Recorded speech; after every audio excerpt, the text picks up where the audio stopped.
back. Maybe you don't want to hear this story. You got an arrow on your head anyway. And Hi, Soot. It's like we got up and walked away for 2 days and came back. yeah, Wearing the same clothing and everything. We do shower. we do. Yeah, we do.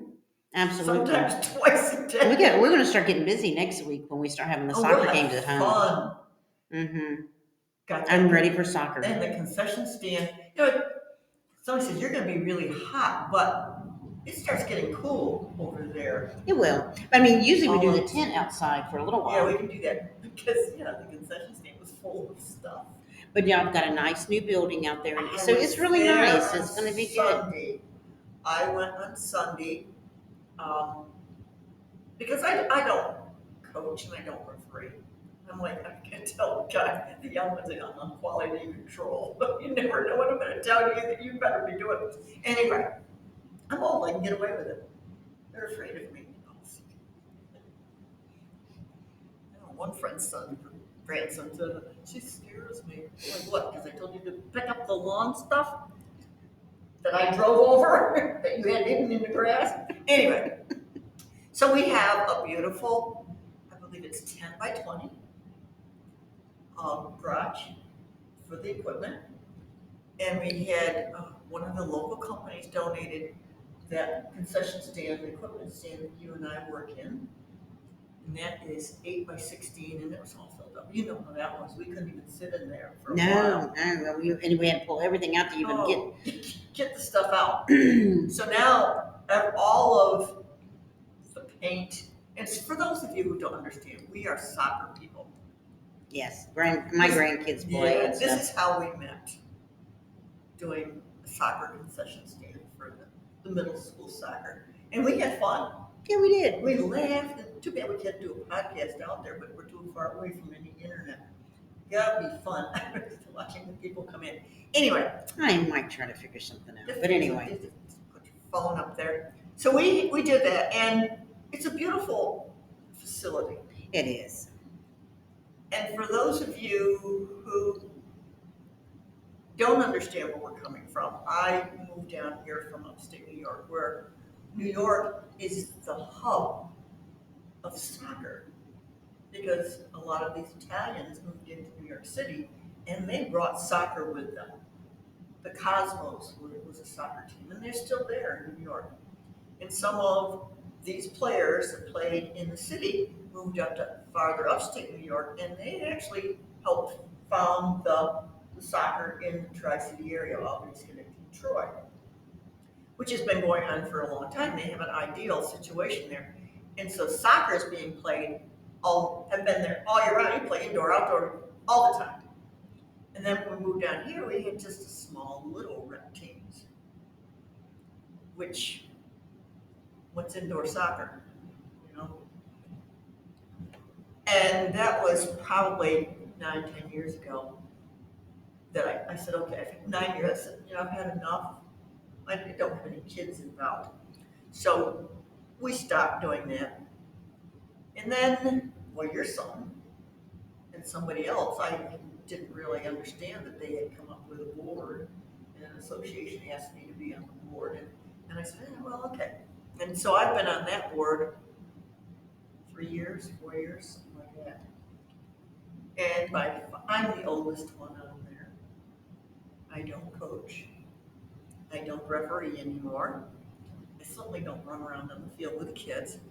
But I do have I'm the incident officer, so if anything has really occurred on the field, we just instituted it. It's really great. And you bring such a wealth of knowledge of everything. So because you have coached, you have refereed and everything. So it just really is a really good organization that we've got. It is a super organization, and we got a lot of good people on it, and they people that love the kids, and that's all they really want to see is the kids have fun, grow, and advance. Mm-hmm.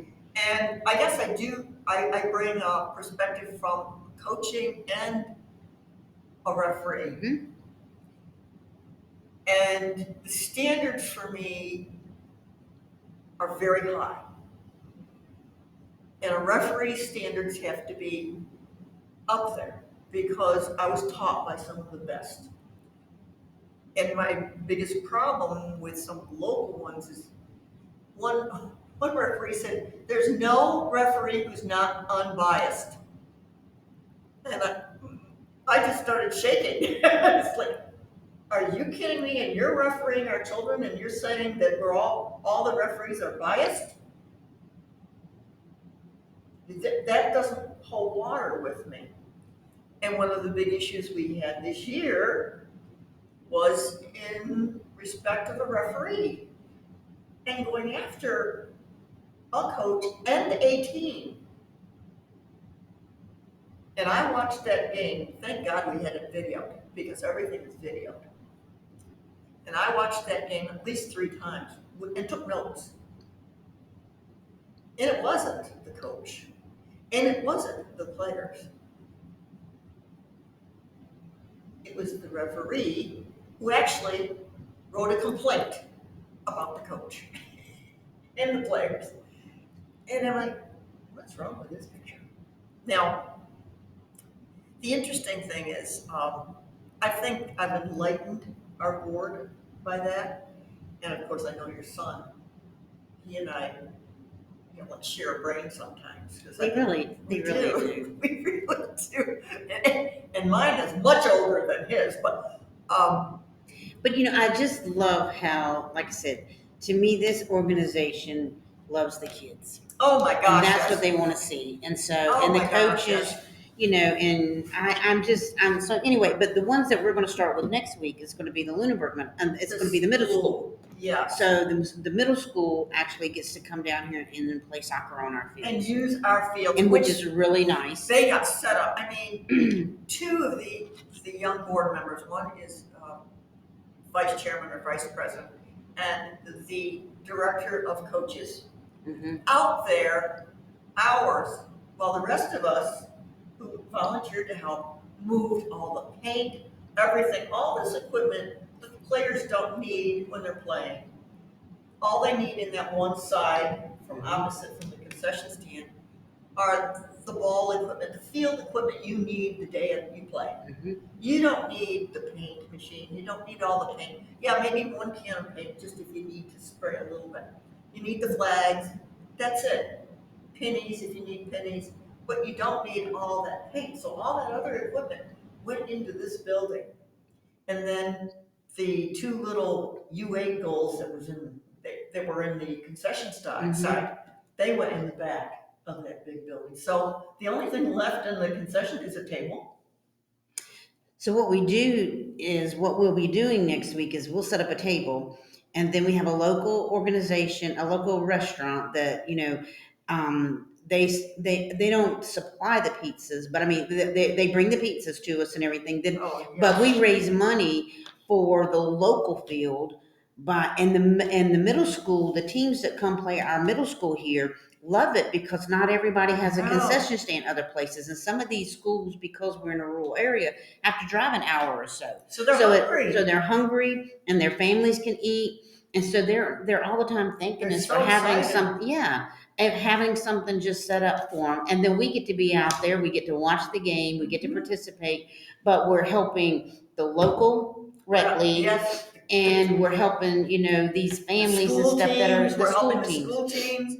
And so we're trying to give, we're trying to, and so, then in the meantime, and I get to watch my grandson play and stuff. So it's fun to me to do all that because even if I'm not like sitting on the sideline cheering him on all the time, I feel like I'm doing something to support him. Because then afterwards, then we help our guys, we give our guys, we love them. And the pizza is it's so good. We had remember last year we got this gentleman that came up and bought a piece of pizza. He said, how much? And we said, $2. He said, remember in California it would have been $4. We said, well, you want to pay $4? You can pay $4. Feel free. Yeah, that's what. So we laugh and joke with them, and we try to have fun with some of the people, especially and we try to make the other teams feel comfortable when they come in and stuff. Because, and like I said, we just try to make it. Hopefully, we're a good face. I think so. Because both of us are friendly. Yes. And we we've had our own children who are adults, and we love to watch the kids. We do. And we love to let them go. I love joking with them, and they come up and they look at me with this little face. Now I'll say something funny and they'll look at me and like, oh, okay. Y'all are crazy grannies. Yes, we're all crazy grannies. And the thing with our association, and part of being part of Virginia Youth Soccer Association, everybody that work there, so we've had our background check done and everything, you know. And as I was telling a parent the other night when we have had a couple little incidences, but we want these standards to be up here. Yeah, because we want your kids to feel, we want the parents to feel safe. We want the kids to be safe. And fun. But then fun. You so you get all the fun. safety out of the way, but but it's a big thing in this world that we're living in. It is. It's hard because at any given day, a child's going to hear, well, in school you hear all kinds of stuff, but advertisements and commercials are just so uncouth, so to speak, in my book. All right.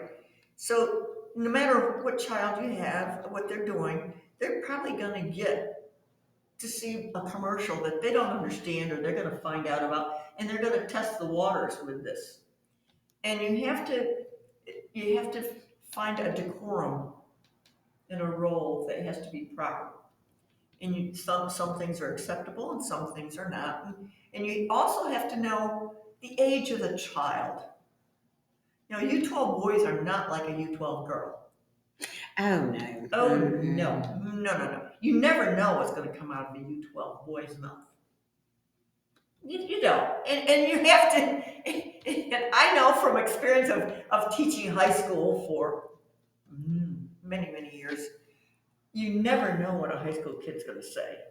And sometimes they are just saying it because they want to hear what your reaction is going to be.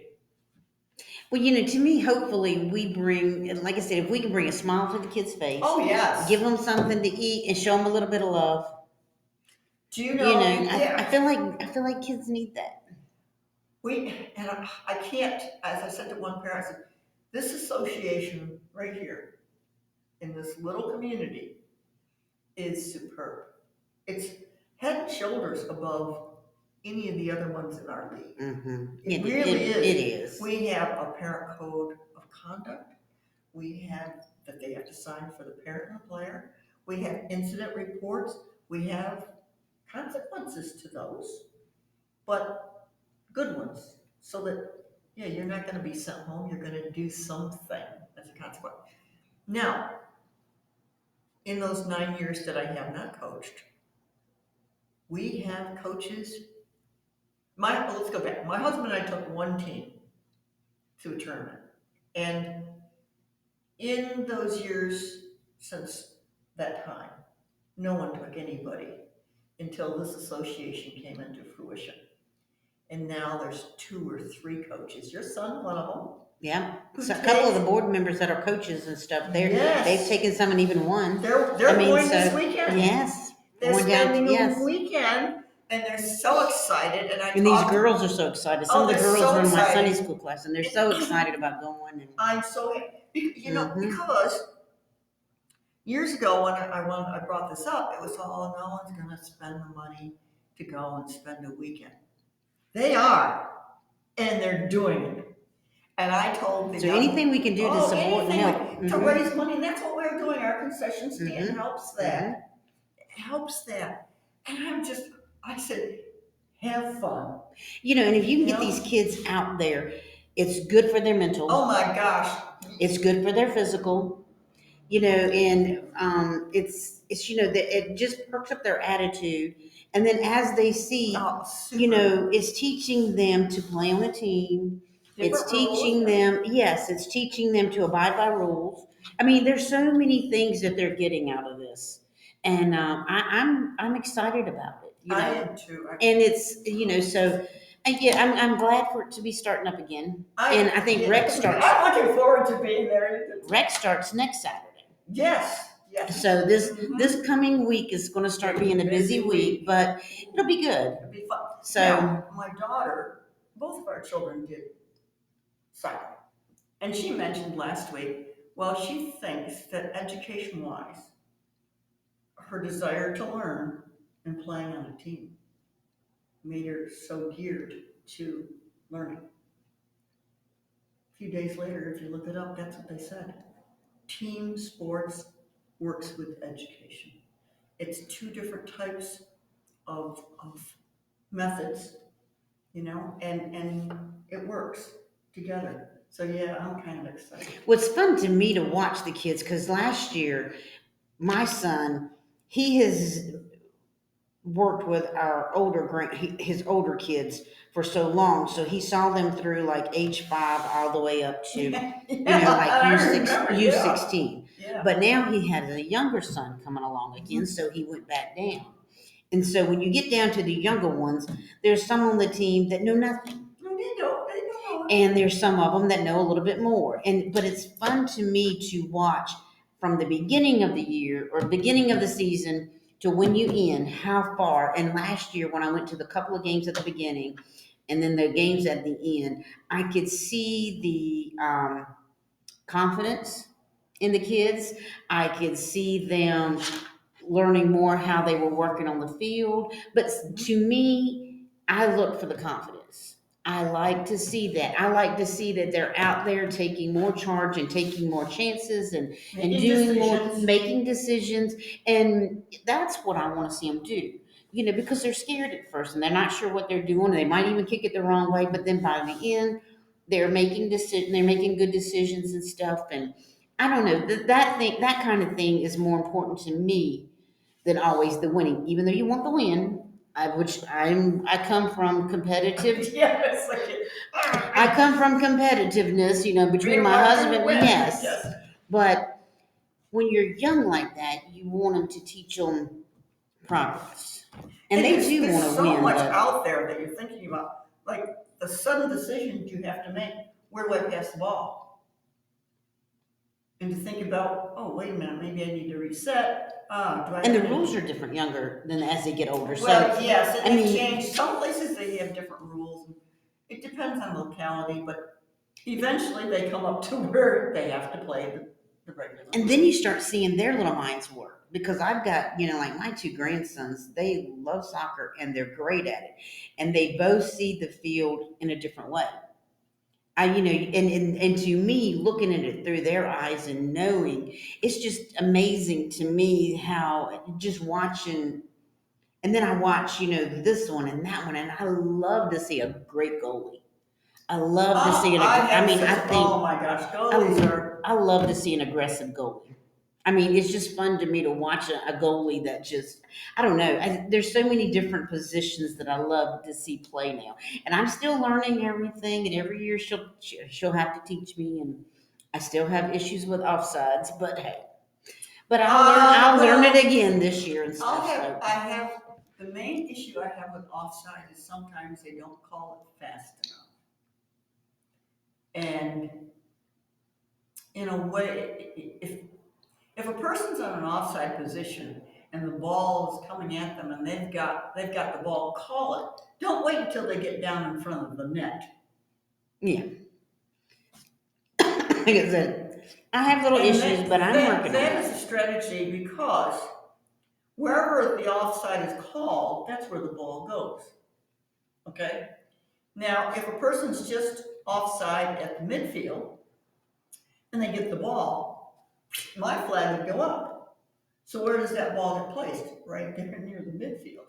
Got a good kicker, they're going to get it way down close to the other goal. But if you let that ball, that player, go all the way down, then you call the offside, where's the ball going to go? Way far away. So again, it's a refereeing issue. You see what I'm saying? It is, but no, one of the things that I do like about how she goes about refereeing, even from the sideline, is hers is about, and there's a couple of referees that I know that do this, but I love what you do, is you educate as you referee You should. because Yes. you're helping to correct The the issue, error. yes. The error, Yeah. so, it's like, we're not trying to make a big deal of this, but it's like, but there's a couple of refs I have seen and they'll stop and go, and you can see that they're trying to explain. It's like, do you This understand is this? youth soccer, Virginia youth soccer. So they're young. They're not professionals. They're not getting paid for it. And I don't care how old, if they're U18, they still need maybe some education on the rules and what to do. Plus, most of the parents don't know what's going on. So they're sitting there going, what was that call? Why they do? True. Well, because okay, in our defense, And you're used to it from a different side of it because you've been a coach, you've been a referee, and all this stuff. I'm sitting there, I'm so busy watching the players and the ball that I'm not keeping up with what this. If the ball is over here, I'm looking at this, not looking. It's the same thing.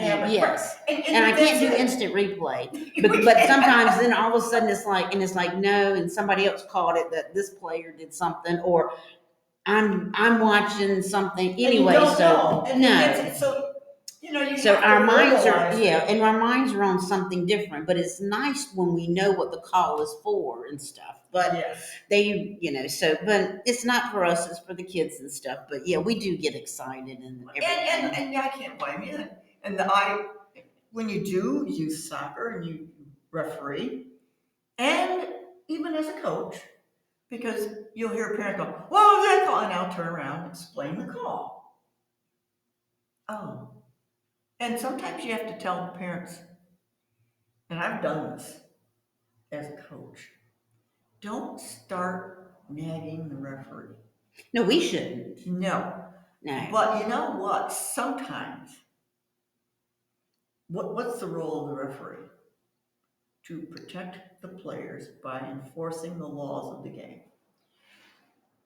And if an official doesn't enforce that law and one kid keeps knocking another kid down, you've got to, that's dangerous. Mm-hmm. So I've had some officials sometimes say, just ignore it. Oh, no, it's not meant to be football, American football. It's soccer. Your feet are in use. And I'll say, protect the players, sir. Because that's what they're supposed to be doing. And sometimes they forget. So next week we'll be hyped up from soccer. Yes, we will. It's going to be good. I mean, just talking about it now is getting me excited about it. And plus, and then the weather's coming, so it'll be good. And we've got a bunch of kids going tomorrow night. They're so excited. The young coaches, we're staying in the same hotel or motel. We're so excited. I'm like, I envy you in a way, but I don't want to go back and do those. Did that, and it was fun. It was lots of fun. And then in a couple of weeks, we'll be talking about your trip. We have a busy September, folks. We do. So tomorrow is September, so. I thought it was today. I changed the calendar. My husband said, I think it's tomorrow. I'm like, oh yeah, it is. Okay then. Just pushing my life away. Yes, one more fast day to go by. Let's see, what can I do tomorrow? I can go throw garbage in a dumpster. I'll go help. Okay. It's kind of fun. Well, and we did forget in our earlier podcast, but we wanted to thank Elon for visiting us. Oh my gosh. But we love him. Yes. We do. All right. Bye. And so again, thank you for our special guest in the last podcast. And we will next week we'll have our little soccer balls, or we'll be ready for soccer. Yes. So y'all have a great weekend, and we'll be talking to you. Yes. Bye-bye. Bye.